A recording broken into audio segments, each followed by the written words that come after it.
Alright, on est rentré dans notre replay du gros tournoi numéro 2 cette fois-ci. On a une nouvelle map que j'ai pas encore castée en termes de BO1, je pense, ou presque pas.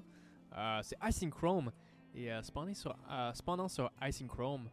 Spawnant, c'est le mot le plus franglais ever. Alright. La personne qui a spawné en haut à droite ici de Icing Chrome, le joueur Zerg, c'est Neverwinter. Et en bas à gauche ici, avec les skins spéciales, ici le nouveau skin qui vient de sortir il y a quelques jours, c'est Cytotonic. Team Sailor Scouts. Alright, on va commencer son wall ici en avant, bien sûr. On va voir si Neverwinter il veut essayer de faire un timing ou si ça va être une grosse macro game comme d'habitude. Ne pas sous-estimer Cytotonic parce qu'elle va faire des Colossus. Peu importe ce que tu fais, c'est pas grave si tu fais des Mythos, elle va faire des Colossus quand même. C'est juste ça, les unités. Je pense pas sûr que les Colossus c'est genre l'unité préférée à Cito. Ça fait juste des gros lasers. C'est bon dans la majorité des cas. Il y a certains cas où il faut que tu fasses un petit peu attention parce que c'est très vulnérable aussi comme unité. Ça coûte très cher et puis ça a pas tant d'HP que ça, mais ça a beaucoup d'utilité, ça a beaucoup de puissance. Mais il faut se reconnaître justement les situations. Donc,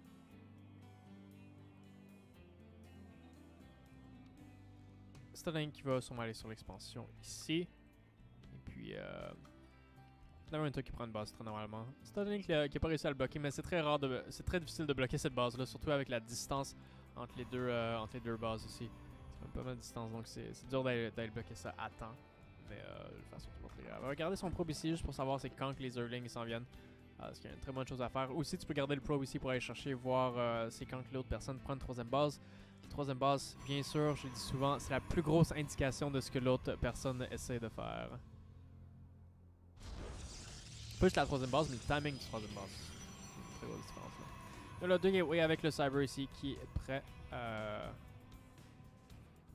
Ouais, c'est ça. Qui fait le wall pas mal complet ici. Très beau wall ici, justement. Avec juste un petit espace juste là. Très bien fait. Très bien fait. Ouh, par contre, ici, il va falloir un deuxième gaz, justement, si on veut aller chercher de la tech éventuellement. Je m'attends justement à une robot, probablement. Ou un 3 à council. À date, j'ai pas vraiment vu Cito faire des glaive timing. C'est surtout pas mal juste du robot. Très safe. On va aller chercher une troisième base, aller chercher des Colossus, aller chercher les upgrades, aller chercher Storms si nécessaire.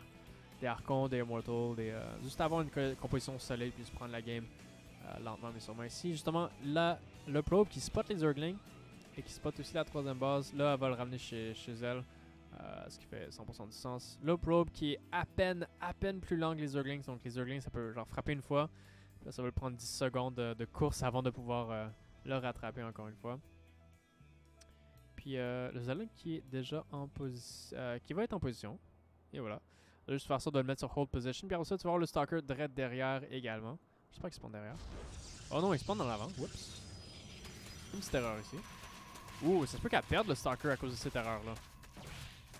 Oui, elle perd le stalker à cause de cette erreur-là. Il fallait absolument qu'il soit rallié derrière le bâtiment. Malheureusement, c'était pas le cas. Et elle va en payer à cause de ça.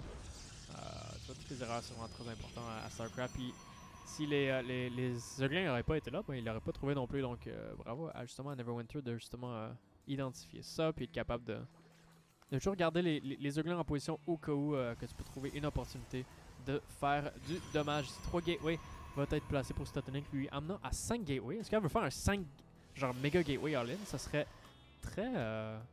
Ça serait vraiment en fait. Surprenant parce que c'est rare qu'on la voit faire un 2-base timing, surtout avec des pure gateways. Surtout en fait, même que les pure gateway timing, c'est complètement sorti à la mode, mais c'était un build absolument très puissant. Même à Heart of the Storm, tu peux faire des 7 gates sur 2 bases extrêmement rapidement. On va faire un robot ici, probablement faire un Warp Prism également. Mais j'aimerais ça justement voir un espèce de timing, soit 5 gates, ou même 7 gates, ou même 8 gates, tu peux faire sur 2 bases.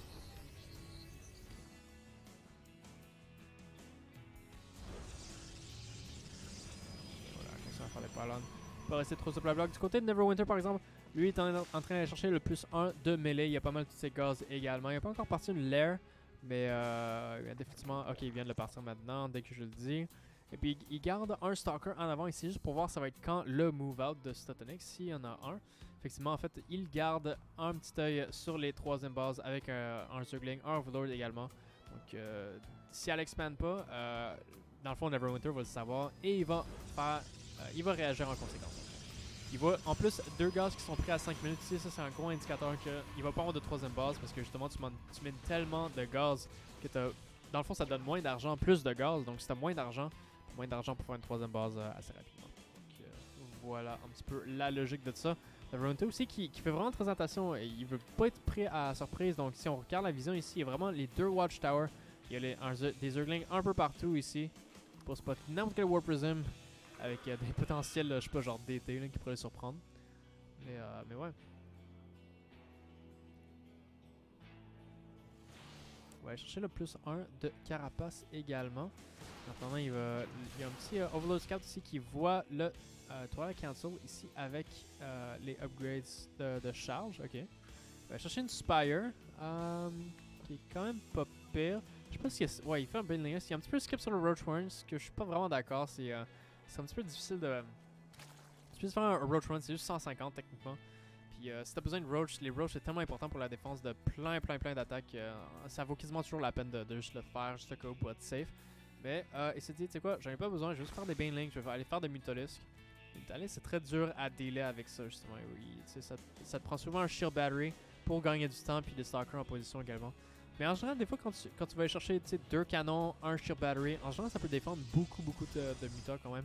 Puis sans avoir à nécessairement laisser tes unités chez toi. Donc, on va chercher un War Prism ici également. Je sais pas si elle va vouloir faire un gros push. La 80 base ici est pris par Neverwinter. Puis son Creep Spread est absolument insane. Oh my god. Super égal, super uniforme. Qui spread dans absolument toutes les directions ici. Et elle va prendre une troisième base justement ici à 6 minutes 45. Je sais pas si elle veut faire un push derrière ça pour être capable de un petit peu protéger sa base. Une façon d'expand justement, c'est de faire un push devant ta base pour être capable de le protéger. Donc là, je suis pas sûr si elle voulait sortir cette unité-là, mais il y a quelqu'un ici qui est sur hold position. Puis les autres stalkers n'ont pas le droit de suivre apparemment. 8 mutas qui sont on the way. Puis ils vont sûrement aller chercher du dommage ici dans la main base. C'est pas vraiment beaucoup de défense. En fait, Stotonic a pas grande idée. Je pense qu'elle a envoyé probablement un seul hallucination à date. Il va probablement falloir qu'elle la refasse par exemple. Il faut quasiment que tu envoies une hallucination à chaque opportunité que tu as. Parce que le. Ah, ok, ben là, envoie des stalkers, ok. Elle commence des shield batteries, ce qui rend super bien. Je pense, dans la. Ah non, je pense que c'est juste les deux, ils sont. Ouais, les deux, ils sont à la troisième base. Mais en shield battery, dans chaque mineral line, ça gagne vraiment beaucoup de temps pour les stalkers à être warped in ou pour amener les stalkers. Puis à partir de là, tu peux commencer à faire 2 canons si jamais t'as pas de forge encore. Ouais, puis c'est pour ça aussi qu'on fait tendance à faire beaucoup de pilons aussi derrière les mineral lines. On va essayer de warp in des stalkers ici en prévention des mutas. Mais décidément, un des premiers réflexes, justement, nice, de faire un shield battery ici pour être capable de protéger tes probes. Pendant sur toutes les bases, elle va les faire derrière. Il n'y a absolument aucun problème de le faire dans le mineral line aussi. Ça enlève pas tant de mining time que ça. Puis vraiment, tu vas pouvoir aller toutes les chercher. Tandis que ici, le shield battery, tu peux aller chercher pas mal toutes tes probes ici, mais ça se peut qu'il ne pourra pas aller chercher tout le monde qui est ici sur le coup. Ça, son choix. Les mutas ici, ils vont rencontrer des stalkers. Des stalkers qui. Ils vont aller chercher quelques mutas également. Ok. Ouais, très solide comme défense à date de la part de Stotonic. Je sais pas si ça a été cute de où, mais.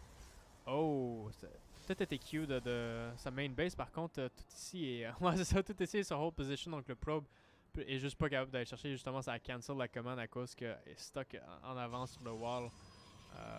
On va chercher 2 forges ici. Mais les forges qu'elle essaie de mettre, je pense, c'est par un probe qui est juste pas encore sorti. Ok, there you go. Ok. Je pense qu'elle va faire genre 3 forges. Je suis comme, oh my god, 300 IQ. Overlord ici qui va sûrement scouter le reste de l'armée. Là, elle commence à faire beaucoup de stalkers. Surtout pour le nombre de Mutalisks qu'il y a. Dans le fond, tu peux faire moins de stalkers puis juste mettre des canons à la place parce que t'as pas nécessairement envie. Les stalkers c'est tellement mauvais que t'as pas envie d'en mettre trop dans ton armée, right? Tu vas en faire le moins possible si nécessaire. Puis là, justement, elle laisse des stalkers dans sa naturelle, dans sa main base également. Et puis dans sa troisième base, donc c'est très bien fait justement pour la défense.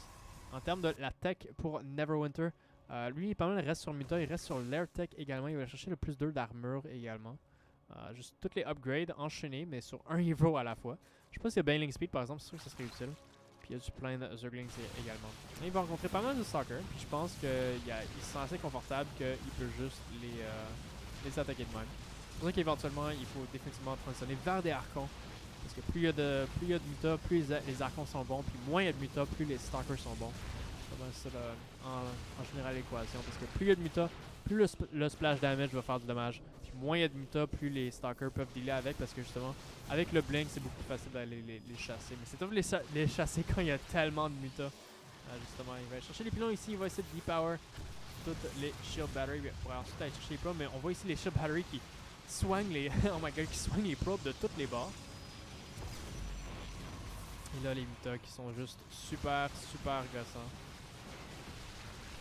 Oh, qui fight par exemple. Ouh, il commence à en perdre des mutas. Il faut qu'il fasse attention là. C'est étonnant qu'il catch up in supply. Pour le vrai, un Zerg aimerait ça être beaucoup plus à l'avance en supply que ça. C'est juste 159 à 147 idéalement. Je pense que Neverwinter serait beaucoup plus confortable s'il était max en ce moment, mais c'est pas le cas. Attention au padding par exemple de Citadel qui justement son armée est split. Il y en a un qui passe du côté sud, un qui passe du côté nord. Puis malheureusement elle a pas de Warp Prism avec elle, je pense pas. Ouais, non, ici les mutas vont attraper les Stalkers. Également ici le Lingbane qui va aller chercher tout le reste des mutas. C'est ça qu'on parlait justement, on aimerait tellement plus ça avoir des Archons que des Zerglings, souvent que des Stalkers, parce que les Stalkers c'est tellement de la merde comme unité.